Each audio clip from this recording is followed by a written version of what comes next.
UCC लागू करने को लेकर हुई बड़ी बैठक। अगले महीने उत्तराखंड में लागू हो जाएगा यूसीसी। सीएम धामी ने 9 नवंबर से पहले यूसीसी लागू करने की कही थी बात।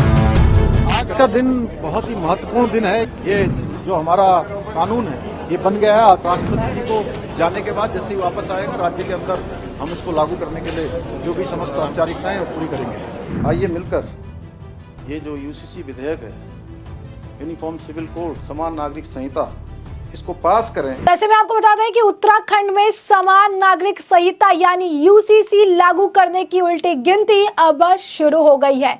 इसी क्रम में आज मुख्य सचिव राधा रतूड़ी और उत्तराखंड समान नागरिक संहिता की समिति के सदस्य शत्रुघ्न सिंह की अध्यक्षता में बीजापुर अतिथि गृह में समीक्षा बैठक आयोजित की गई थी।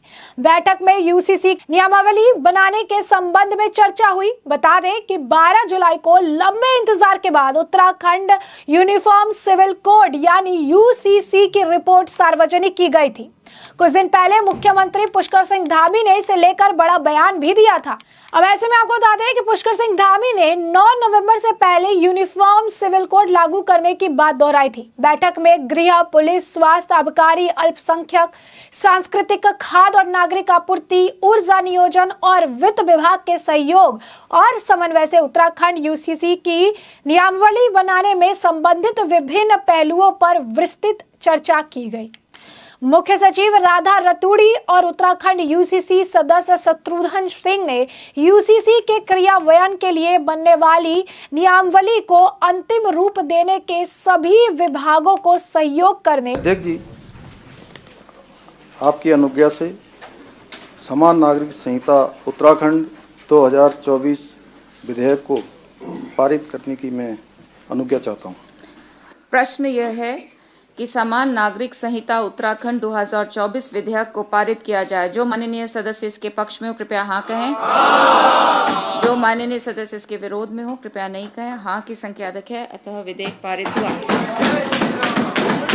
उत्तराखंड के लिए विशेष है कि आज ये जो हमारा कानून है ये बन गया है। आज समान नागरिक संहिता का विधेयक पारित हो गया है। जल्दी ही महामहिम राष्ट्रपति को जाएगा और राष्ट्रपति जी को जाने के बाद जैसे ही वापस आएगा राज्य के अंदर हम इसको लागू करने के लिए जो भी समस्त औपचारिकताएं वो पूरी करेंगे और समन्वय बनाने के निर्देश दिए।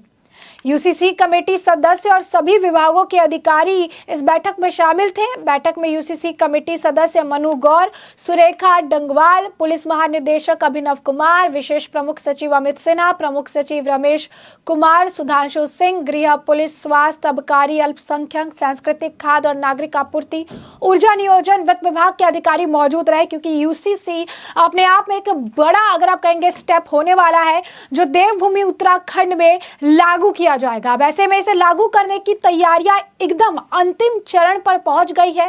राज्य की जनता को इस कानून व्यवस्था के जरिए कुछ अभिन्न अनुभव भी होने वाले हैं। अब ऐसे में आपको बता दें कि यूसीसी को लेकर काफी ज्यादा, अगर आप कहेंगे कि अगेंस्ट में भी चीजें चलाई गई थी, बहुत सारी बातें भी कही गई थी। लेकिन जब यूसीसी को लेकर तैयारियां हुई और उसके वक्त ही मुख्यमंत्री ने पहले बयान दे दिया था और कहा था कि इतना समय जो है लग जाएगा और इतने समय में यूसीसी को लागू करने का प्रयास करेंगे। क्या कुछ कहा था पुष्कर सिंह धामी ने तब, जरा सुनिए। यह कानून सबको एक तरह से समानता का कानून है, सबको एक रूपता का कानून है, सबकी एकता का कानून है, सबका समान अधिकार का कानून है।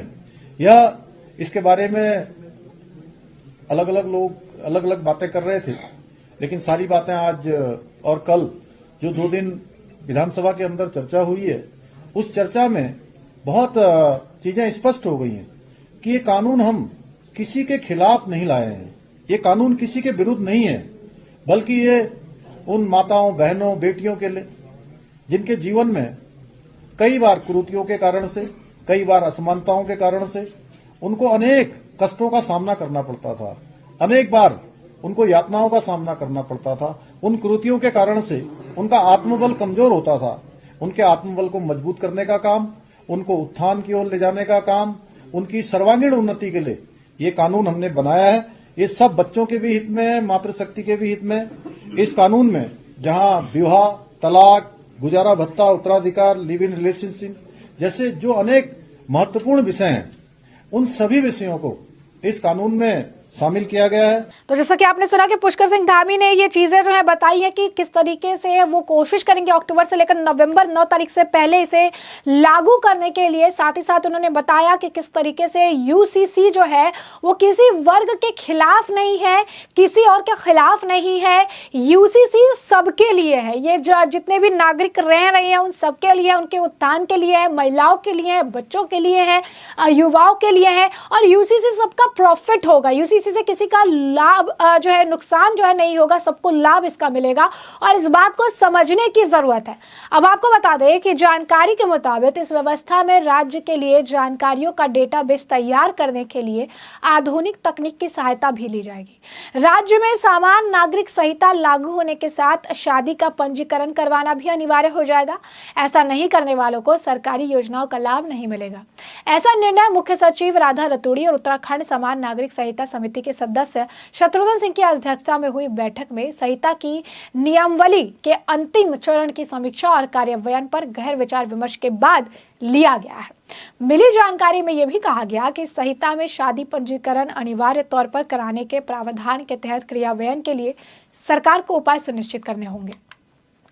इस महत्वपूर्ण बैठक में यह फैसला भी हुआ कि राज्य सरकार चाहे तो सरकारी सेवाएं विधानसभा से पारित हो चुका है और पारित होने के बाद आदरणीय राष्ट्रपति महोदया का भी उसमें हमको अनुमोदन प्राप्त हो गया है और जल्द से जल्द वो लागू हो, क्योंकि वो एक बड़ी प्रक्रिया है और उस बड़ी प्रक्रिया में राज्य के सभी विभागों को अलग अलग प्रकार से अपना योगदान करना है, उसमें काम करना है, सबकी भूमिका है। तो सभी विभाग अपने समय पर यूसीसी कमेटी को अपना सहयोग दें और जल्दी से जल्दी जो हमने समय सीमा रखी है उस समय सीमा में ये एक्ट प्रदेश के अंदर लागू हो जाए, उसके लिए आज बैठक हुई है और हमने अधिकतम अक्टूबर माह में और राज्य स्थापना दिवस से पहले उसको लागू करने की दिशा में आज चर्चा हुई है और सभी ने ये आशा व्यक्त करी है कि सभी लोग अपना अपना काम तय समय पर पूरा कर लेंगे। योजनाओं का लाभ लेने वालों के लिए शादी का पंजीकरण अनिवार्य कर सकती है। एक तय समय के बाद सरकार योजनाओं का लाभ देने से मना सकती है। उसे जारी रखने के लिए पहले पंजीकरण करवाना अनिवार्य होगा। जानकारी के मुताबिक यूसीसी में परिवार पंजीकरण आदि के बारे में भी सरकार जानकारी लेगी, जो कि एक डेटा ऐप में दर्ज की जाएगी। इसके सरकार को भविष्य की योजनाएं बनाने में आसानी होगी। बैठक में सचिव रतूड़ी और यूसीसी समिति सदस्य शत्रुघ्न सिंह ने यूसीसी के क्रियान्वयन के लिए बनने वाली नियमावली को अंतिम रूप देने के सभी विभागों को सहयोग और समन्वय के निर्देश दिए। इस नई कानून व्यवस्था में यह प्रावधान है कि जिस तारीख से यूसीसी लागू होगा उसके 6 महीने तक उन जोड़ों को पंजीकरण करवाने का समय दिया जाएगा जो यूसीसी लागू होने की तारीख से पहले से शादीशुदा है। उनको सिर्फ 3 महीने का समय मिलेगा जो यूसीसी लागू होने की तिथि या उसके बाद शादी करेंगे। दोनों श्रेणी में अवधि समाप्त होने के बाद किसी भी सरकारी कल्याणकारी योजना का लाभ नहीं मिलेगा। जब भी पंजीकरण करवा लेंगे उससे पहले की तरह ही लाभ ले सकते हैं। अब ऐसे में हमने आपको बताया कि कितना कुछ चेंजेस जो है होंगे और यूसीसी को लेकर जो एक मिसकंसेप्शन था उसे मुख्यमंत्री धामी ने पहले ही क्लियर कर दिया था और बता दिया था कि इससे किसी को भी नुकसान नहीं होने वाला है। इसमें सबका हित, सबका लाभ जो है छुपा है और इससे किसी को भी कोई दिक्कत या परेशानी नहीं झेलनी पड़ेगी। यूसीसी का मतलब किसी का अधिकार छीनना नहीं होता है। यूसीसी का मतलब है सभी को समान तरीके से ट्रीट किया जाएगा, सभी लोग लॉ के सामने इक्वल रहेंगे, सबको समान नजरों से देखा जाएगा। किसी के लिए अलग कानून, किसी के लिए अलग रूप, किसी के लिए अलग तरीके से चीजें डील नहीं की जाएगी और इससे महिलाओं को ज्यादा लाभ मिलेगा, बच्चों को लाभ मिलेगा, युवाओं को लाभ मिलेगा। जिस राज्य में लागू हो रहा है उस राज्य के लोगों को भी इसका भरपूर लाभ मिलेगा। तो ऐसे में हमने आपको जो पूरा मामला है विस्तार से बताया। इस मामले पर अब आपकी जो राय हो कमेंट सेक्शन में कमेंट करके जरूर साझा करिएगा। धन्यवाद।